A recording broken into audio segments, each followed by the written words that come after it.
Hello student, welcome to your DSS practical sketchbook sheet preparation.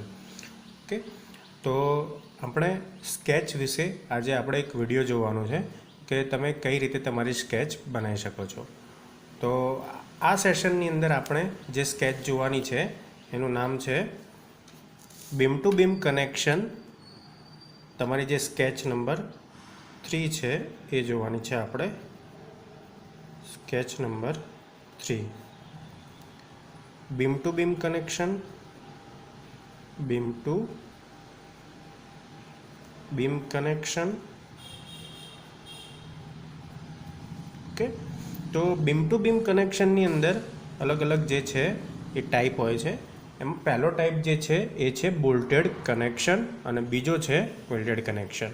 તો બે સેક્શનની અંદર તમારી બુકની અંદર તમને આ આપેલી છે. તો આપણે 1 બાય 1 જોઈશું કે સ્કેચ નંબર 3 કેવી રીતે કેરીડ આઉટ કરાય. તો તમે આ જે મેઇન ફિગર જોશો એની અંદર તમને આઇસોમેટ્રિક વ્યૂ એવું લખેલું આપેલું છે. અહીંયા તમે જોઈ શકો છો, હું અંડરલાઇન કરું છું એ આઇસોમેટ્રિક વ્યૂ. ઓકે, તો આ આઇસોમેટ્રિક વ્યૂની અંદર શું થાય છે જુઓ તમે. તો બીમ ટુ બીમ કનેક્શન છે કે એટલે કે એક બીમની સાથે બીજો બીમ કનેક્ટ કરવાનો છે. ઓકે, તો એના માટે સૌથી પહેલાં આપણે બે બીમ જોશે. અહીંયા મેં એને નામ આપ્યું છે મેઇન બીમ અને આને મેં નામ આપ્યું છે સેકન્ડરી બીમ. એટલે કે જે બીમ આપણો મેઇન બીમ હોય એને તમે અહીંયા દેખાડી શકો છો મેઇન બીમ તરીકે, અને અહીંયા જે બીમ દેખાડ્યું છે એ છે સેકન્ડરી બીમ. ઓકે, તો હવે તમને ઇઝીલી ખ્યાલ આવશે કે આ તમારો મેઇન બીમ છે, આ તમારો સેકન્ડરી બીમ છે. હવે મેઇન બીમની સાથે સેકન્ડરી બીમ બોલ્ટેડ કનેક્શનથી ડિઝાઇન કરેલો છે એવું આ આઇસોમેટ્રિક વ્યૂની અંદર તમે જોઈ શકો છો. બરાબર, એવું આઇસોમેટ્રિક વ્યૂની અંદર જોઈ શકો છો. આ તમારો મેઇન આઈ સેક્શન છે.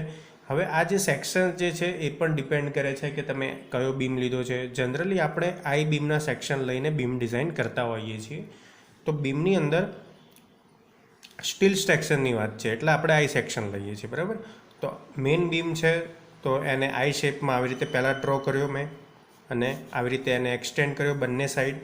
બરાબર, હવે આની સાથે આના કનેક્શનમાં આ સેકન્ડરી બીમ લગાડેલો છે. પણ શેનાથી લગાડેલો છે તો કે વેબ ક્લિટ એંગલ. ખાસ ધ્યાન રાખજો આ વર્ડ વેબ ક્લિટ અને એંગલ. તો આની અંદર એક આવું મિજાગરા જેવું ભરાયેલું છે કે જેની અંદર આપણે બોલ્ટ ફિટ કરેલા છે. અહીંયા 1, તમે જો પેનથી હું તમને ફરીથી સમજાવું છું, 1 2 3 એન્ડ 1 2 3 આવી રીતે 3 બોલ્ટ મારેલા છે. અહીંયા તમને વ્યૂ એ આપ્યો છે, આ સાઈડ વ્યૂ એ. તમને જો ના દેખાતું હોય તો ફરીથી હું લખી દઉં છું વ્યૂ એ. અને અહીંયા તમને આપ્યો છે વ્યૂ બી. બરાબર, મતલબ એ સાઈડથી જોઈએ તો કેવી રીતે દેખાવ થાય છે અને બી સાઈડથી જોઈએ તો કઈ રીતે દેખાવ થાય છે એ બંનેની આપણે ફિગર જોવાની છે. તો એ વારાફરતી જોઈએ. તો તમને હવે આટલાની અંદર ખબર પડી ગઈ કે બીમ ટુ બીમ કનેક્શન કર્યું છે. એમાં મેઇન બીમ છે એક સેકન્ડરી બીમ છે. બીમ છે આપણો એ આઈ સેક્શન છે એટલે કે આઈએસએચબી, આઈએસજેબી, જે આપણે લાસ્ટ ટાઈમ પ્રીવિયસ ડીએસએસના જે પહેલાં લેક્ચરમાં જે બીમના સેક્શન જોયા હતા એમાંથી તમને ખબર છે કે આઈ સેક્શનવાળા બીમ પણ હોય છે. તો આઈ સેક્શનવાળા એક બીમની સાથે બીજો બીમ જોઈન્ટ કર્યો છે. જે બીમ મેઇન બીમ તરીકે વર્તે છે એ તમે પહેલાં દેખાડેલો છે, અને જે કનેક્શનમાં જે છે કે જેને મેઇન બીમ સાથે કનેક્ટ કર્યો છે એને આપણે સેકન્ડરી બીમ કહીએ છીએ. બરાબર, તો તમારી સ્કેચ નંબર 3ની અંદર બે પોર્શન પડે છે, બોલ્ટેડ કનેક્શન અને વેલ્ડેડ કનેક્શન. બરાબર, બંને બીમ એકબીજા સાથે કનેક્ટ થાય છે. એનો આ પહેલો આઇસોમેટ્રિક વ્યૂ છે. આઇસોમેટ્રિક વ્યૂ પરથી આપણે વ્યૂ એ અને બી જોઈશું. તો જો હું આ સાઈડથી જોઉં એટલે કે આ ફેઝમાં જોઉં તો કઈ રીતે દેખાશે કનેક્શન, અને આ ફેઝમાં જોઉં એમાં કઈ રીતે દેખાશે કનેક્શન, એ વસ્તુ આમાં આપેલી છે. બરાબર, તો હવે વ્યૂ એ જુઓ તમે, હું તમને અહીંયા દેખાડું છું વ્યૂ એ. આ છે તમારો વ્યૂ એ. હવે વ્યૂ એની અંદર તમે જોઈ શકો છો કે અહીંયા તમને તમારો મેઇન બીમ આપેલો છે કે જેનો ટાઈપ આપેલો છે આઈએસએચબી, આઈએસઆઈબી, આઈએસએલબી 450, ISLB 450. બરાબર, એટલે કે ISLB 450 ટાઈપનો આ તમને બીમ આપેલો છે. હવે એની સાથે જે સેકન્ડરી બીમ કનેક્ટ કરેલો જે છે એ તમે અહીંયા જોઈ શકો છો, ISLB 300, ISLB 300. ઓકે, તો આ બંનેને જો વ્યૂ એ બાજુથી જોઈશું, એટલે કે તમારા જે આ આઇસોમેટ્રિક વ્યૂમાં આ સાઈડથી જોઈશું, તો આપણને આ જે છે આખો, આ જે છે હું રાઉન્ડ કરું છું છે એ એ તમને આખો દેખાશે તમારી નજર સામે. તો એ જ વસ્તુ મેં અહીંયા વ્યૂ એમાં દેખાડેલી છે. જો યુ કેન સી કે તમને આખો દેખાય છે, અને સામેનો જે આ આઇસોમેટ્રિકમાં વ્યૂ છે એ તમને આડી પટ્ટી સ્વરૂપે દેખાશે, એટલે કે એક સ્ટ્રીપ જેવું દેખાશે સેકન્ડરી બીમ. તમારો મેઇન બીમ એ બાજુથી જોતા આખો દેખાશે, જ્યારે સામેની બાજુથી વ્યૂ એ બાજુથી સેકન્ડરી બીમ તમને એક સ્ટ્રીપ જેવો દેખાશે. બરાબર, તો એ સ્ટ્રીપ જેવું તમે અહીંયા જોઈ શકો છો કે જો આ આખી જે છે એ મેં સ્ટ્રીપ બનાવી છે, અને તમારો જે વેબ ક્લિટ એંગલ છે એ અહીંયા છે. બરાબર, વેબ ક્લિટ એંગલ એટલે કે જે તમે મિજાગરો ભરાઈને બોલ્ટ ભરાયા છે એ અહીંયા તમે જોઈ શકો છો કે અહીંયા મેં બોલ્ટ દેખાડેલા છે, આ 1, 2 અને 3. જે આ આઇસોમેટ્રિક કનેક્શન્સના 3 બોલ્ટ હતા 1, 2 અને 3, એ જ બોલ્ટ હવે વ્યૂ એ બાજુથી જોતાં તમને આવા દેખાશે 1, 2 and 3, અને મિજાગરાની અંદરના હોલ દેખાશે 1, 2 and 3. તો આ તમારો વેબ ક્લિટ એંગલ થઈ ગયો, આ તમારા બોલ્ટ થઈ ગયા. હવે જે અહીંયા ક્લિયરન્સ છે, જો તમે અહીંયા જોઈ શકો છો, અહીંયા જગ્યા છે બે બીમ વચ્ચે. તો આ બે બીમ વચ્ચેની જે જગ્યા છે એને આપણે ક્લિયરન્સ કહીએ છીએ. તો એ જે ક્લિયરન્સ છે એ મને અહીંયા દેખાડેલો છે 5 mm ક્લિયરન્સમાં. જો અહીંયા એક નાની જગ્યા છોડવામાં આવે છે 5 mm જેટલી ક્લિયરન્સ માટે. ક્લિયરન્સ કેમ આપવામાં આવે છે? તો ઘણી વખત આપણે ડાયમેન્શન્સમાં લેવામાં કે એમાં પ્રોબ્લેમ કરીએ તો એ ટાઈમે 5 mm જેટલું ક્લિયરન્સ આપે જ છે, કે જેના લીધે સ્પેસ મેનેજ થઈ જાય, અથવા તો કંઈક માપ આગું પાછું થાય તો એ મેનેજ થઈ જાય.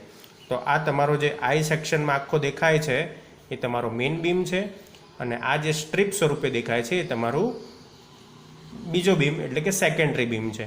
મેઇન બીમ છે એ ISLB 450 ટાઈપનો બતાવ્યો છે. હવે આ જે છે એ પ્રોપર્ટી કોઈ પણ તમે લખી શકો છો, ISLB 450, ISHB 450, ગમે તે સેક્શન લખી શકો છો, પણ તમારો સેક્શન આઈ સેક્શન હોવો જોઈએ. બરાબર, એવી રીતે આ પણ તમે ISLB 300 લખી શકો છો, 450 લખી શકો છો, કોઈ પણ વસ્તુ તમે લખી શકો છો. તો આ થયો તમારો વ્યૂ એ, કે વ્યૂ એની અંદર તમને ખબર છે કે આઇસોમેટ્રિકની અંદર વ્યૂ એ બાજુથી જોતાં તમને આખો દેખાશે અને સેકન્ડરી બીમની સ્ટ્રીપ દેખાશે. ઓકે, હવે વ્યૂ બી જોઈએ. તો હવે જો વ્યૂ બી બાજુથી જોઈશું તો તમને આનો આઈ દેખાશે. જો આનો આઈ દેખાશે, અને બંને બાજુ આવી રીતે તમને મેઇન બીમ દેખાશે. તમે ઇમેજિન કરો કે તમે આ બાજુથી જુઓ છો. જો હું થોડુંક તમને રોટેટ કરીને બતાવીશ. તો હવે you can see only I of secondary beam, અને મેઇન બીમ તમને આજુબાજુમાં દેખાશે. તમે ઇમેજિન કરો, જો આ રીતે તમે જોશો તો તમને વધારે ખ્યાલ આવશે કે તમને ખાલી આઈ જ દેખાશે અને આજુબાજુમાં તમને પેલું સેક્શન દેખાશે. ઓકે, તો આ જે છે એ તમારો વ્યૂ બી છે, અને વ્યૂ બી આપણે જોઈશું કઈ રીતે કેરીડ આઉટ કરવામાં આવે છે. તો જો વ્યૂ બીની અંદર મેં તમને કીધું એમ તમારો સેકન્ડરી જે બીમ છે એ આખો આઈ સેક્શન દેખાશે. જો તમારું જે આ સેકન્ડરી બીમ છે, અહીંયા જે એરો છે અહીંયા સુધીનો આવશે તમારો સેકન્ડરી બીમનો. તો સેકન્ડરી બીમ તમને અહીંયા સુધી દેખાશે, અને તમારો જે આ જે મેઇન બીમ જે છે એ તમને અહીંયા દેખાશે. જો મેઇન બીમ છે એ તમને અહીંયા દેખાયો ક્લિટ એંગલ સાથેનો. બરાબર, આ તમારું મેઇન બીમ છે, અને આ તમારા 3 બોલ્ટ હોલ છે બંને સાઈડના. હવે જો તમને મેઇન બીમના બંને સાઈડ દેખાશે, એટલે અહીંયા જો 2 સાઈડ મેઇન બીમ આપેલા છે અને બંને બાજુ 3 હોલ આપેલા છે, અને વચ્ચે આ કનેક્શન આવી રીતે કરેલું છે. બરાબર, આ તમારો આખો આઈ સેક્શન, આજુબાજુમાં મેઇન સેક્શન, 3 મિજાગરાના હોલ, અને 3 કનેક્શનના પોઈન્ટ. તો આ તમારો વ્યૂ બી થયો. તો હવે આ સ્કેચની અંદર તમને સમજાઈ ગયું હશે કે બીમ ટુ બીમ કનેક્શનની અંદર આઇસોમેટ્રિક વ્યૂ પહેલાં બનાવવાનો, આઈ સેક્શનનો, મેઇન બીમ, સેકન્ડરી બીમ એ બાજુથી જોવાનું, એને વ્યૂ એ કીધો અહીંયા, અને બી સાઈડથી જોવું એને મેં વ્યૂ બી કીધો. ઓકે, તો આ તમારી બીમ ટુ બીમ કનેક્શનની વેબ ક્લિટ એંગલની બોલ્ટેડ કનેક્શન હતી સ્કેચ. હવે એના પછી આપણે નેક્સ્ટ સ્કેચ જોઈએ, બીમ ટુ બીમ કનેક્શન જ, પણ હવે આપણે વેલ્ડેડ સેક્શન જોઈશું. તો વેલ્ડેડ સેક્શનની અંદર શું થશે કે જે મેં બોલ્ટ મારેલા હતા એની જગ્યાએ મારે વેલ્ડ કરવું પડશે. ઓકે, તો એ જોઈએ. તો એની અંદર બીજો કોઈ ખાસ ફરક છે નહીં. પહેલાંમાં આપણે બોલ્ટેડ કનેક્શન માટે કનેક્શન યુઝ કરતા હતા, આની અંદર આપણે વેલ્ડ કરવું પડશે કનેક્શન માટે. તો જો એના માટેનો જે તમને વ્યૂ આપેલા છે એ આવી રીતે આપેલા છે. જો એક આઈ સેક્શનનો મેઇન બીમ આવી રીતે છે. અહીંયા એક તમને leg of an angle welded all round આપેલું છે. જો હવે તમને આ જે આપેલા જે છે આવી રીતે ડેશ ડેશ કરીને જે હું બતાવું છું અત્યારે ફિગરની અંદર, એ બધા બીજું કંઈ નહીં પણ વેલ્ડનો સિમ્બોલ છે. આ અહીંયા એંગલ આવી રીતે વેલ્ડ કરેલી છે આખા સેક્શનની અંદર. આ તમારો મેઇન બીમ છે, આ તમારો સેકન્ડરી બીમ છે. તો મેઇન બીમ સાથે સેકન્ડરી બીમ કનેક્ટ કરેલો છે અને જેવી રીતે પહેલાંમાં હતું એવી રીતે અહીંયા પણ તમને 5 mm ક્લિયરન્સ આપેલું છે. ફરક કંઈ નથી, ખાલી બોલ્ટ હતા એની જગ્યાએ વેલ્ડ આવી ગયું છે કનેક્શન માટે. બરાબર. હવે જો સેકન્ડ વ્યૂ એનો જોઈએ તો તમારો જે મેઇન બીમ જે છે એ મેઇન બીમ તમને અહીંયા દેખાશે. સેકન્ડરી બીમ તમારો આ રહ્યો અને આ તમારી ક્લિટ એંગલ છે. બરાબર. જો મેઇન જે બીમ છે બંને સાઈડ દેખાય છે એટલે તમને આવી રીતે ચોરસ બોક્સમાં આપેલું છે આખું મેઇન બીમ. એની સામે તમને આ સેકન્ડરી બીમ તમારો અહીંયા તમે જોઈ શકો છો. હું ડાર્ક લાઇન કરીને દેખાડીશ તો તમને વધારે ખ્યાલ આવશે કે આટલો જ તમારો સેકન્ડરી બીમ છે. તમને ડાર્ક કરીને થોડુંક દેખાડું છું.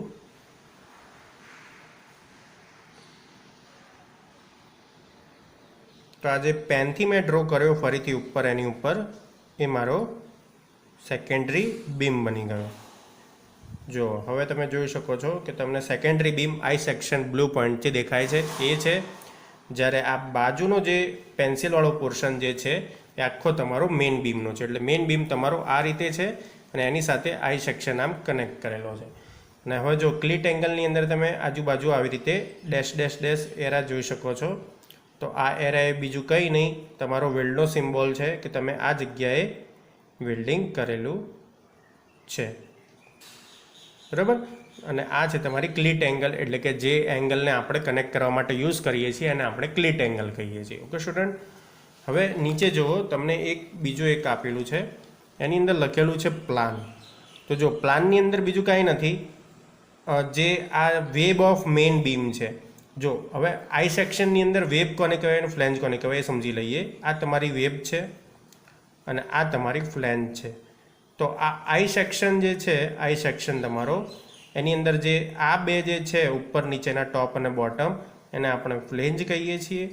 અને આ જે વચ્ચેનો જે મેમ્બર છે ડબલમાં મેં દેખાડેલો છે એને આપણે વેબ કહીએ છીએ. બરાબર. તો મેઇન બીમની આ વેબ છે. બરાબર. આની ઉપર આવી રીતે પાટિયા હશે પણ એ આપણે દેખાડેલા નથી. અને આ જે છે એ વેબ ઓફ સેકન્ડરી બીમ છે. વેબ સેકન્ડરી અને વેબ મેઇન. બરાબર. એ બંનેની વચ્ચે અહીંયા આપણે ફિલેટ વેલ્ડ આપેલું છે. જો અહીંયા જે તમને દેખાડેલું છે આવી રીતે ડાર્ક કરીને થોડુંક દેખાડેલું છે, તો આ બધા બીજું કંઈ નથી, તમને વેલ્ડ આપેલા છે કનેક્શન માટેના. બરાબર. તો આ તમારો પ્લાન છે, આ તમારા બે ફિલેટ વેલ્ડ છે. એટલે કે જો હવે આ એંગલને અહીંયા કનેક્ટ કરવી હોય આપણે તો અહીંયા ને અહીંયા બંને સાઈડ વેલ્ડ મારવું પડે. બોલ્ટમાં તો આપણે ઇઝીલી કરી શકતા હતા, પણ વેલ્ડમાં આપણે અહીંયા મારવું પડશે, અહીંયા વેલ્ડ મારવું પડશે, અહીંયા વેલ્ડ મારવું પડશે અને અહીંયા વેલ્ડ મારવું પડશે. તો આ તમારી web of main beam, web of secondary beam અને આ તમારી એંગલ સાથે ફિલેટ વેલ્ડ મારેલું છે એ ટાઈપનો તમને પ્લાન આપેલો છે. અહીંયા પ્લાન લખેલું છે. ઓકે. આ તમારું ફિલેટ વેલ્ડ, આ તમારું ફિલેટ વેલ્ડ. ફિલેટ વેલ્ડ અહીંયા, અહીંયા, અહીંયા અને અહીંયા. હવે વેલ્ડ કઈ કઈ ટાઈપના હોય એ આપણે જ્યારે વેલ્ડેડ ચેપ્ટર આવશે ત્યારે ભણીશું. પણ હાલ પૂરતું આપણે આ ધ્યાનમાં રાખીએ કે web beam to beam connection થાય તો એ બે રીતે થાય. તમારી સ્કેચ નંબર 3 છે આ સ્કેચની અંદર આ બંને સ્કેચ કન્ટેન્ટમેન્ટ હોય છે કે જેની અંદર બીમ ટુ બીમ કનેક્શનની અંદર વેબ ક્લિટ એંગલથી કરીએ તો બોલ્ટેડ અને વેલ્ડેડ બંને રીતે કરી શકાય. આ તમારી જે સીટ હતી એ વેલ્ડેડવાળી સીટ હતી, વેલ્ડેડ કનેક્શનની. અને આગળની જે આપણે સીટ જોઈ, આગળની સીટ જોઈ એ તમારી સીટ જે હતી એ આઇસોમેટ્રિક વ્યૂ ખરો પણ બોલ્ટેડ કનેક્શન્સનો હતો. એટલે કે બોલ્ટેડ રીતે બીમ ટુ બીમ કઈ રીતે કનેક્ટ કરી શકાય, beam to beam connection bolted. અને લાસ્ટ વન જે આપણે જોયો એ તમારો bolted connection beam to beam welded હતો. ઓકે. તો સ્કેચ નંબર 3 તમારે આ રીતે રેડી કરવાની આ ત્રણે ત્રણ ફિગર એકમાં આવી જોઈએ અને મેં આગળ દેખાડ્યું એમ વેલ્ડેડની ફિગર પણ એકમાં આવી જોઈએ. Okay student, thank you for watching. અને જેને સ્કેચ નંબર 3 સબમિટ ના કરાયું હોય એ મને સબમિટ કરાવી દેજો. Thank you students.